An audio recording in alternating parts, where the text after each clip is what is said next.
Bonjour à toutes, bonjour à tous. Je me présente, je suis Alexandre Jost, je suis le fondateur de la Fabrique Spinoza, le mouvement du bonheur citoyen. Et je suis avec vous aujourd'hui pour partager des réflexions sur les nouveaux espaces de travail et en quoi ceux-ci peuvent bien, favoriser l'épanouissement des collaborateurs. Et je suis ravi de le faire, eu égard à l'importance des espaces aujourd'hui dans nos vies et dans nos vies avec beaucoup de télétravail. En un mot, la Fabrique Spinoza, c'est donc je le disais le mouvement du bonheur citoyen. Notre objectif, c'est placer le bonheur au cœur de la société, parce que nous pensons que c'est un objet utile, inspirant, qui donne de l'énergie et également qui peut donner des orientations au sens politique, au sens économique pour une société. Les grandes activités de la Fabrique Spinoza sont de réaliser des études, c'est l'Observatoire Spinoza, sont également d'accompagner les organisations dans leur transformation vers plus d'épanouissement, c'est Action Spinoza, et également formé via sa branche l'Académie Spinoza. Et enfin, c'est la communauté des passeurs du bonheur qui agissent localement sur les territoires pour replacer le bonheur au niveau local. Voilà, je suis ravi avec vous aujourd'hui de m'appuyer sur une étude qui s'intitule Nouveaux espaces de travail et expérience collaborateur, lancée par justement l'Observateur Spinoza, cette branche étude, et qui va pouvoir éclairer mon propos pendant une trentaine de minutes. Alors, pourquoi ce sujet? Eh bien, tout simplement parce que l'espace que l'on peut envisager comme uniquement un contenant, quelque chose dans lequel on serait en tant que personne physique, en fait est beaucoup plus. D'après l'étude que nous avons réalisée et qu'on trouve à disposition et gratuitement sur le site de la Fabrique Spinoza, l'espace est un phénomène social, sociétal, on dit parfois total, au sens où il détermine les comportements, au sens où il modifie les relations entre les êtres humains, dans le sens où il établit une culture. Et en cela, l'espace est d'une puissance extraordinaire. Pour illustrer cela, il y a une espèce de cerfs qu'on appelle les cerfs Sika, qui sont arrivés, qui ont été réintroduits par l'homme à hauteur de 300 individus sur l'île Saint-James. Et quelques années plus tard, on observe une déparition de cette population de 50%, assez brutale. Et après examen, il ne s'agit pas d'enjeux de nourriture, de, de prédation, mais tout simplement de stress. De stress lié à une population trop importante pour un espace trop petit. Et c'est ce qui amène à dire que bien que nous soyons des Homo sapiens, des êtres humains très fiers et avec un sentiment de puissance, nous ne sommes pas en tant qu'espèce à réguler l'espace. C'est le contraire, c'est l'espace qui régule l'espèce. Voilà une petite anecdote pour démontrer à quel point l'espace est important, à quel point il a une influence prégnante sur l'ensemble de nos vies, y compris notre vie au travail. Alors, ayant dit cela, ce qu'on va voir ensemble, c'est comment se servir de ces réflexions pour avoir un impact vertueux sur le monde du travail. Comment créer des espaces qui soient vertueux et efficaces pour les collaborateurs? Alors, nous allons balayer 7 facteurs et le premier d'entre eux, c'est tout simplement celui qu'on a intitulé le soin du corps et de l'esprit. On pourrait résumer la réflexion ici en disant que le corps est le grand oublié de notre époque contemporaine. Peut-être un petit peu moins en temps de crise sanitaire, mais globalement, dans les métiers de bureau, les gens sont valorisés pour leur intellect, pour un certain nombre de fonctions cognitives supérieures, alors que tout ça se fait grâce à un corps. N'oublions pas que une lumière naturelle, une vue sur l'extérieur, permettent de réduire l'absentéisme de 6%, qu'une personne qui est déshydratée voit ses capacités de mémoire à court terme diminuer de 28%, et que finalement, je rajoute un chiffre, la moitié des individus interrogés trouvent que la température au travail n'est pas satisfaisante. Et avec ces 3 chiffres-là, on rétablit tout simplement qu'il ne faut pas oublier l'essentiel, qui est de préserver notre corps. C'est d'autant plus vrai aujourd'hui, au temps du télétravail pour beaucoup d'individus. À un tel point que une entreprise d'ergonomie anglaise a dessiné, enfin a construit un moulage d'une employée de bureau qu'ils ont appelée Emma, l'employée de 2040. Et cette employée, eh bien, elle est bossue, elle a les yeux injectés de sang, elle a les jambes gonflées, elle a le teint jaunâtre, et puis beaucoup moins compréhensible, eh bien, elle a du poil dans les oreilles et dans le nez, semble-t-il à cause de la qualité de l'air viciée. Donc voilà, c'est ce qui nous guette si nous ne faisons pas attention aux basics, c'est-à-dire prendre soin du corps. Deuxième facteur pour un espace de travail vertueux, et allons vers quelque chose qui pourrait sembler moins essentiel, un cadre physique vertueux, c'est-à-dire vivant, esthétique, sensible. Alors on pourrait justement dire, est-ce que c'est bien important tout cela? Est-ce que cela compte d'avoir eh bien, ces éléments en comparaison d'autres éléments qui semblent beaucoup plus essentiels? Eh bien oui, parce que nous sommes des êtres de transcendance. Nous sommes des êtres sensibles. La présence d'animaux de compagnie sur le travail augmente l'engagement, augmente la satisfaction au travail, la fluidité relationnelle et diminue le stress. Et puis peut-être plus facile à réaliser, même si on voit de plus en plus d'animaux de compagnie dans les entreprises, bien se rappeler que d'après l'université d'Exeter, ce sont 17 à 32% de gains de productivité lorsque l'on a présence de plantes ou de nature dans l'espace de travail.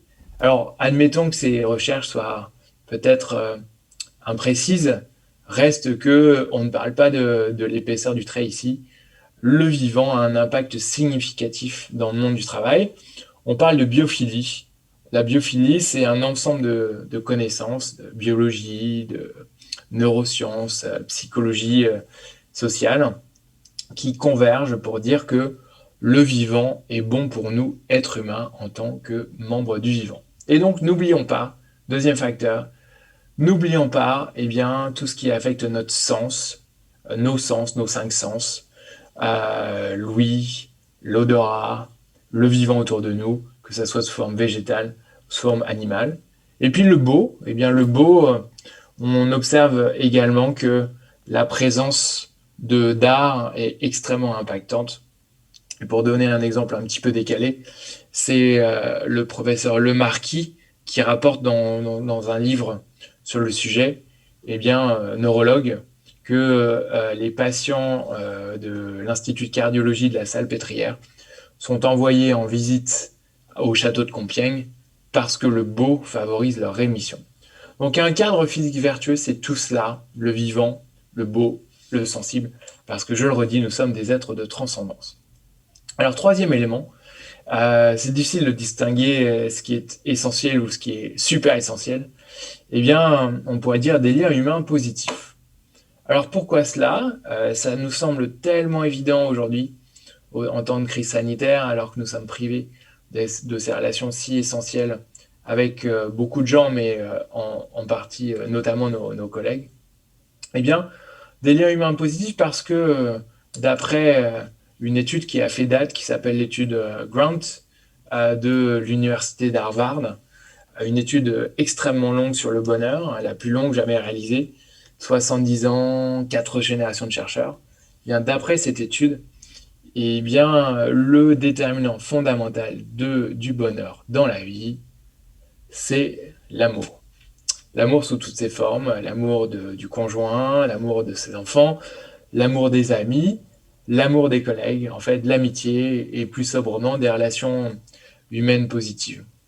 Et pour toutes ces raisons-là, on pourrait dire qu'un espace de travail qui est vertueux, c'est un espace de travail qui, de manière obsessive, se dit soignons le lien humain. Comment aménager les zones de circulation? C'est la région Île-de-France qui observe que la manière dont leurs escaliers ont été dessinés permettent aux agents de réaliser du sport en montant, en descendant, à petite foulée ou en fractionné ou autre. C'est comment aménager les zones oubliées, près de la photocopieuse, près de l'imprimante. Comment faire en sorte que ces zones-là trouvent un sens et soient aptes à générer des liens humains. Également, réfléchir à la taille maximale de plateau. On sait qu'il y a un nombre magique, d'après la biologie, qui est que les groupes humains de 150 personnes, on appelle ça le nombre de Dunbar, eh bien, sont des groupes qui permettent de tisser des liens, de créer de la confiance et de se valoriser les uns les autres. Et puis pour terminer, des liens humains positifs, c'est aussi dessiner des espaces dans lesquels les règles et les pratiques au quotidien eh bien, sont travaillées avec l'ensemble des collaborateurs pour faire émerger comment on souhaite vivre au travail ensemble. J'aborde un quatrième facteur, et ce quatrième facteur me semble vraiment important. C'est ce que l'on appelle, ce que nous avons appelé dans notre étude, au sein de la Fabrique Spinoza, un espace digital vertueux. Alors, une petite blague qui circule sur les réseaux sociaux, c'est une pyramide de Maslow dont l'étage inférieur, le socle, n'est pas, eh bien, la qualité de l'air, la nourriture, la température, mais le Wi-Fi.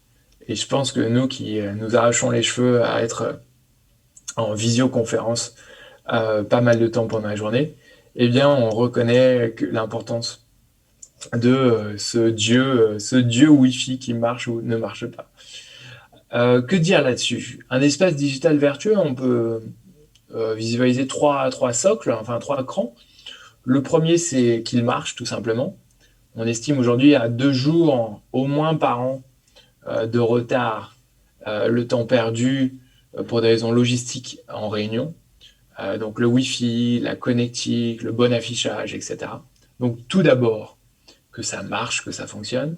Deuxième cran, c'est eh bien, Herman Miller, l'un des partenaires de cette étude, qui rappelle que on peut penser espace digital intuitif. Et par là, on veut dire un espace digital dans lequel on ne perd pas de temps à chercher à comprendre comment procéder pour se connecter autre, mais un espace qui soit tellement ergonomique, tellement pensé utilisateur, que immédiatement, sans même manuel d'utilisation, on sait exactement comment se connecter, comment eh bien, trouver l'information, et ainsi de suite. Et puis le troisième cran, avec très clairement une marche plus haute que les autres, c'est dire que l'espace peut être digital, mais peut devenir collaboratif. Et donc là, on observe que ce sont plus de 5 heures par jour par les employés qui sont prises pour traiter les mails.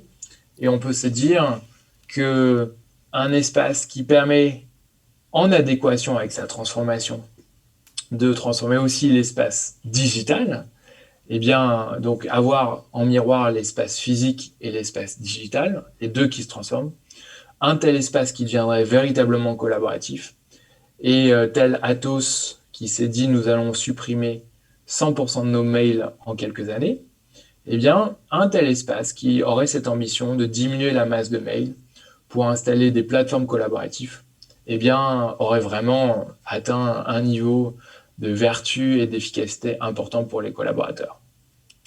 Juste en passant, je rappellerai que les vertus des espaces collaboratifs, des espaces de partage d'informations collaboratifs, sont de générer une gouvernance plus horizontale, de soulager de l'anxiété de contrôler en permanence ces messages, de permettre une plus grande transparence organisationnelle et finalement également de favoriser l'échange d'émoticônes ou d'émotions grâce aux outils intégrés émotionnels.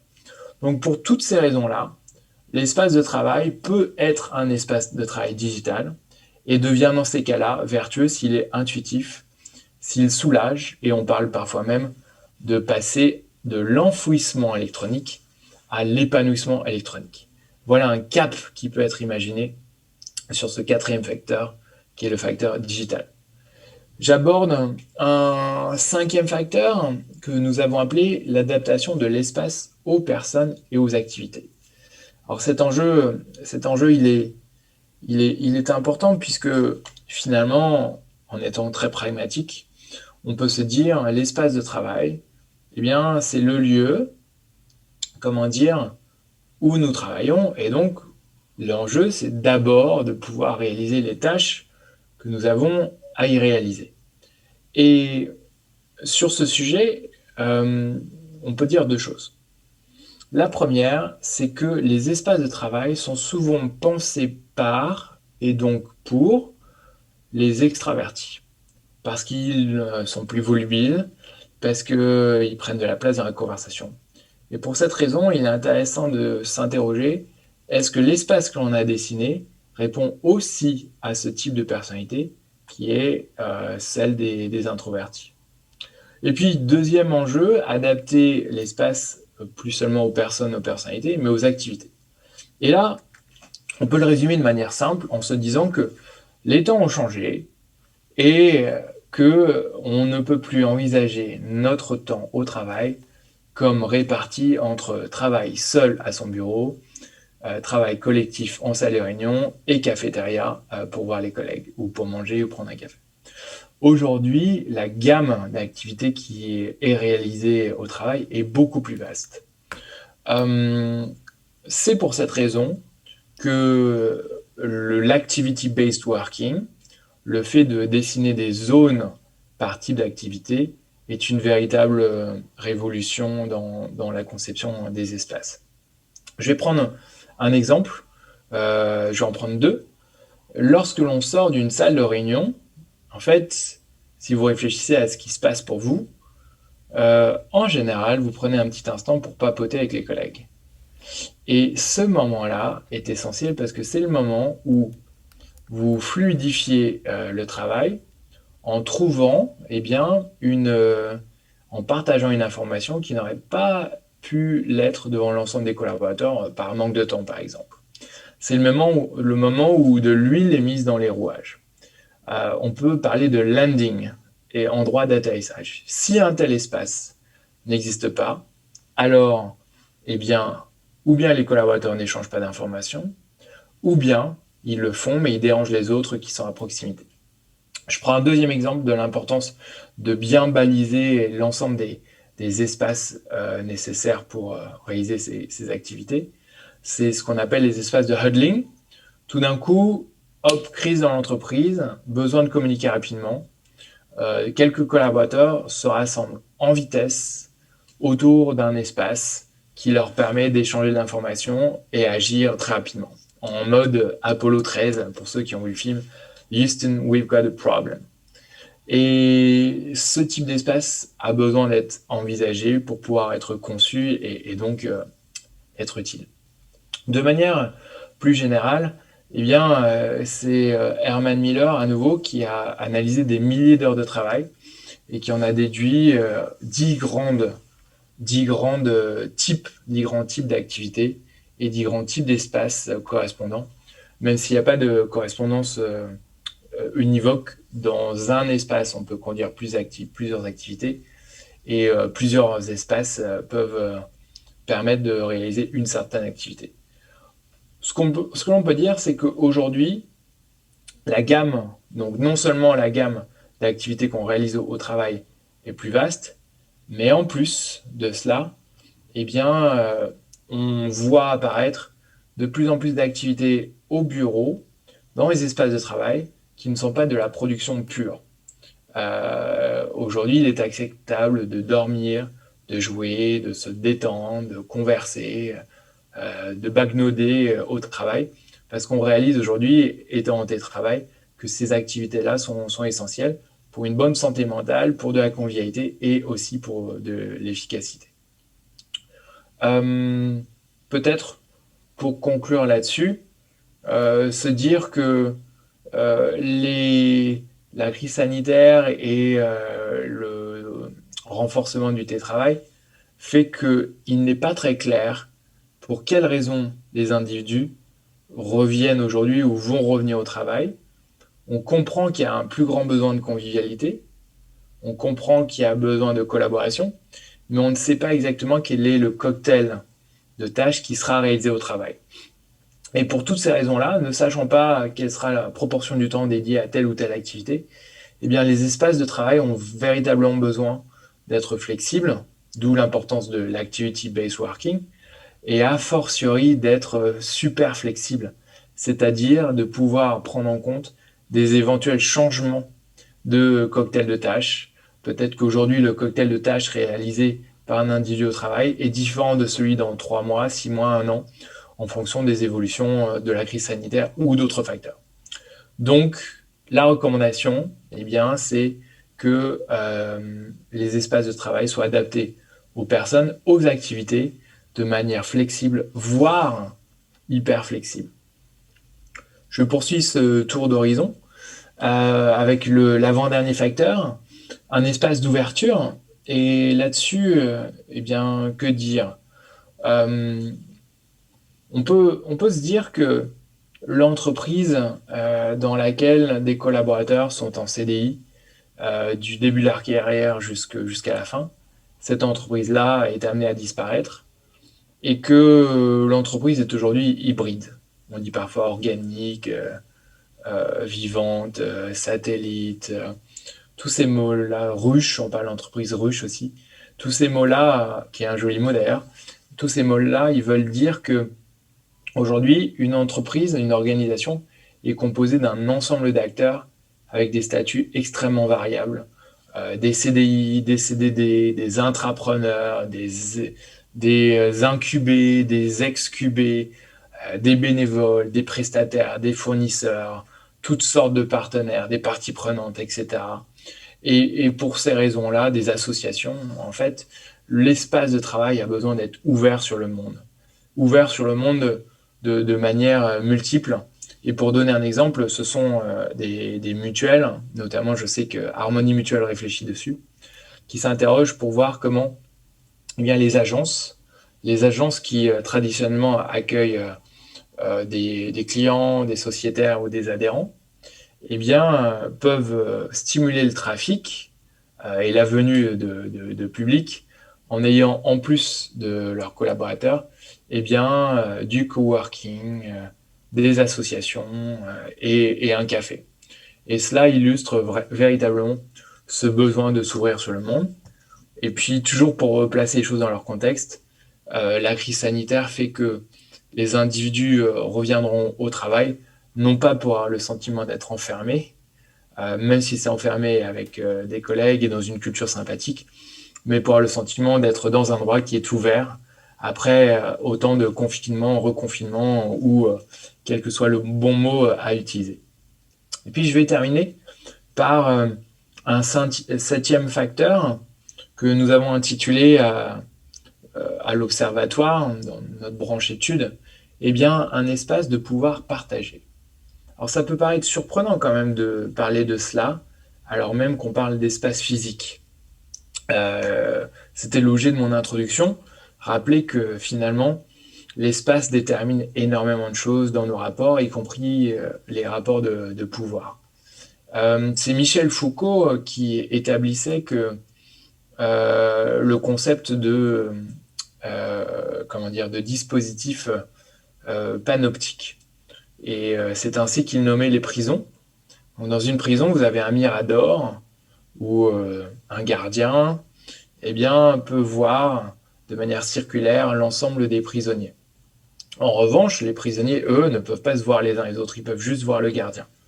Et ce faisant, en fait, ce dispositif illustre une asymétrie dans le pouvoir. Par analogie, un monde du travail ou des espaces comme dans les années 50 où un manager est situé en hauteur et observe un étage inférieur et bien des bureaux avec des ouvriers ou des collaborateurs, eh bien, ne permet pas une gouvernance horizontale. C'est évident, mais rappelons-le nous. Et par analogie, eh bien, un espace de travail, par son design, est à même de créer de l'horizontalité d'informations, du partage visuel, du partage émotionnel et de la collaboration spontanée. Évidemment, il s'agit de décloisonner, casser les cloisons entre les bureaux. Il s'agit de donner de l'accessibilité visuelle à l'information. Et puis, il s'agit enfin d'avoir des espaces de collaboration qui sont spontanés et à proximité. Aujourd'hui, le temps où Nous réservons 2 semaines à l'avance une salle de réunion pour rassembler des gens. Ce temps-là est en partie révolu et de plus en plus de projets requièrent que des collaborateurs se rassemblent assez rapidement à quelques dizaines de mètres, voire moins, pour échanger de l'information spontanément et dénouer un nœud dans un projet. Il y a des études qui suggèrent que plus la distance de la salle de réunion est éloignée et moins elle est utilisée. À la fois ça fait sens et en même temps c'est étonnant en se disant que on pourrait et finalement que la distance psychologique prime sur la distance physique. Donc pour conclure sur ce concept d'espace de pouvoir partagé, on peut dire que eh bien de manière vraiment convaincante, l'espace détermine les rapports, la gouvernance et donc la manière dont le travail se fait.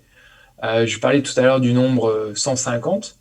150, donc à nouveau, c'est la taille optimale des groupes humains, d'après les biologistes, parce qu'il correspond à la taille de notre cerveau et au nombre d'interactions humaines significatives qu'on peut entretenir, on va dire stable qu'on peut entretenir. Et bien le nombre 12 est un nombre important également, parce que 12 fois 12, 144, et un peu à l'image d'une équipe de foot, eh bien 12, c'est la taille d'un groupe humain dans lequel on peut à la fois connaître tout le monde, mais voir quelles sont les relations entre les autres membres du groupe.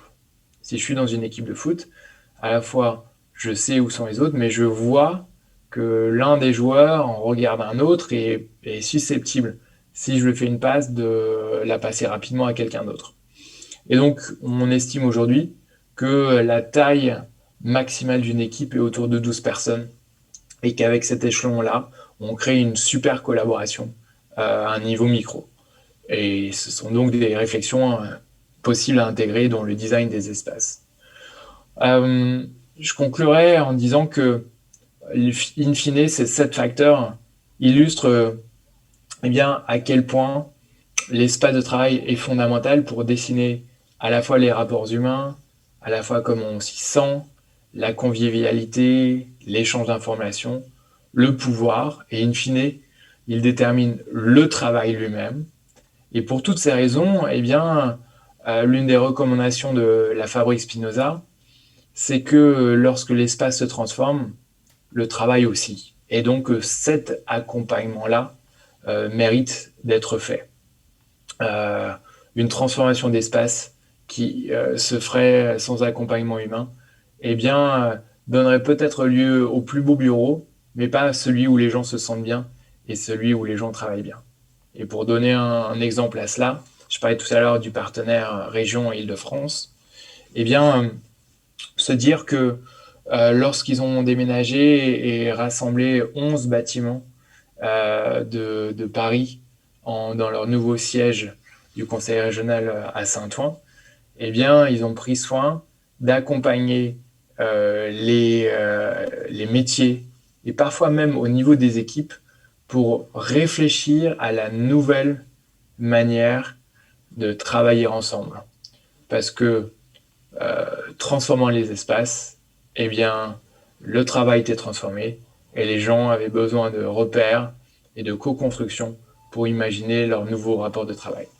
Voilà, je vous remercie pour votre écoute et je vais passer la parole à ma collègue Amélie Motte qui voudrait vous donner des clés plus opérationnelles pour agir concrètement pour des espaces de travail vertueux et efficaces. Eh bien, bonjour. Merci Alexandre de m'accueillir à tes côtés. Je suis ravie de passer ce moment avec vous. Donc, je suis, comme le disait Alexandre, Amélie Motte, consultante au sein d'Action Spinoza. Et Action Spinoza, c'est la branche conseil et formation de la Fabrique Spinoza. Notre mission, c'est finalement d'ancrer les connaissances qui sont développées au sein de l'Observatoire Spinoza et de les ancrer au sein des organisations qui sont désireuses de remettre l'humain au cœur de leur dispositif de transformation.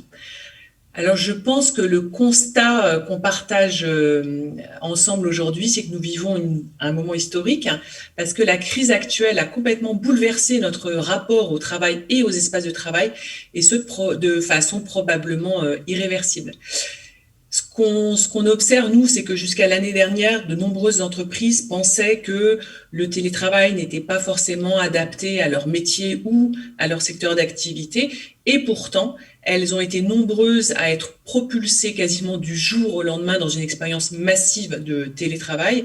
Et aujourd'hui, elles s'interrogent sur le nouveau rapport que vont avoir leurs collaborateurs avec les espaces de travail quand on aura la joie de pouvoir y retourner.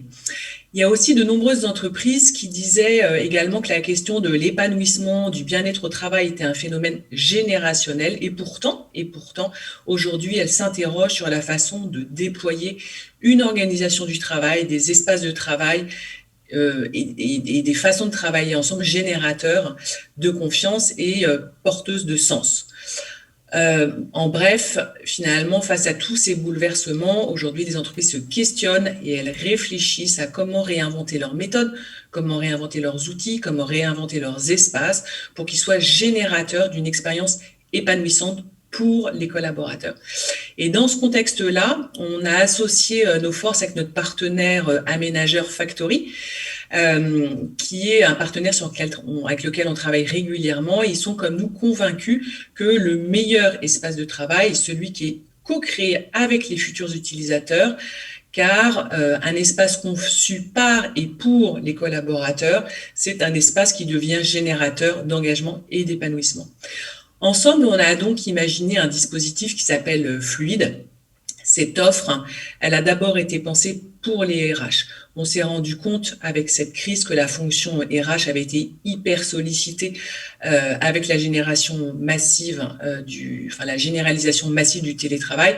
Et aujourd'hui, elle est confrontée à des enjeux d'hybridation du travail où finalement, comment trouver la juste articulation entre des espaces de travail sur site, à la maison et aussi les espaces digitaux. Donc cette offre flash, elle permet en quelques semaines de mesurer l'état psychologique des collaborateurs et de les interroger sur leur rapport à l'hybridation du travail et aux espaces de travail.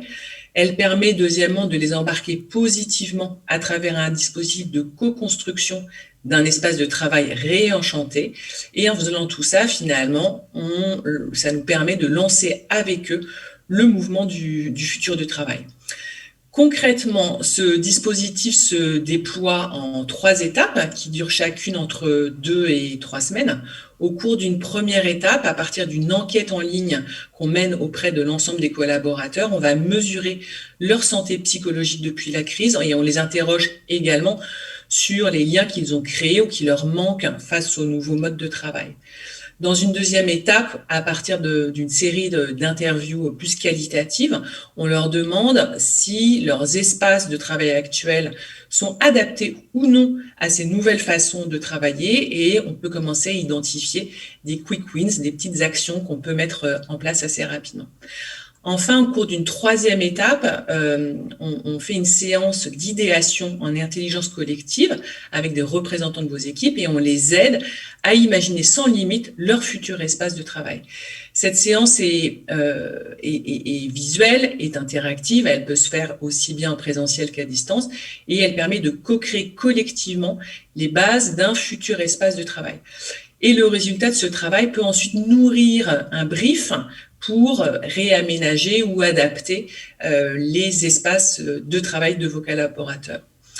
En fait, l'intérêt de ce dispositif, il est triple. Le premier, c'est qu'il est activable rapidement et réalisable aussi bien en présentiel qu'à distance. Deuxième intérêt, c'est qu'il crée une dynamique positive et actuellement, on sait que le moral des collaborateurs est en train de décliner de mois en mois et donc réfléchir à un projet positif, ça fait du bien à tout le monde. Et puis, troisième bénéfice, c'est qu'il nourrit concrètement la réflexion des décideurs pour initier des transformations, qu'elles soient à court terme, à moyen ou à plus long terme. Voilà ce que j'avais envie de partager avec vous. Un grand merci pour votre attention. Et puis, dernière chose, si vous aussi, vous avez envie de réfléchir à la façon de repenser vos espaces de travail pour qu'ils soient vecteurs d'engagement, de confiance et d'épanouissement pour vos collaborateurs, n'hésitez pas à revenir vers nous. Vous avez à l'écran, pour conclure, alors que nous vous disons au revoir, il y a les coordonnées au sein d'Action Spinoza de Géraldine Dupré, qui est directrice de la relation, son mail et son numéro de téléphone, si vous voulez plus d'informations. À nouveau, merci beaucoup et nous vous souhaitons eh bien, le meilleur dans des espaces de travail vertueux et efficaces. Au revoir.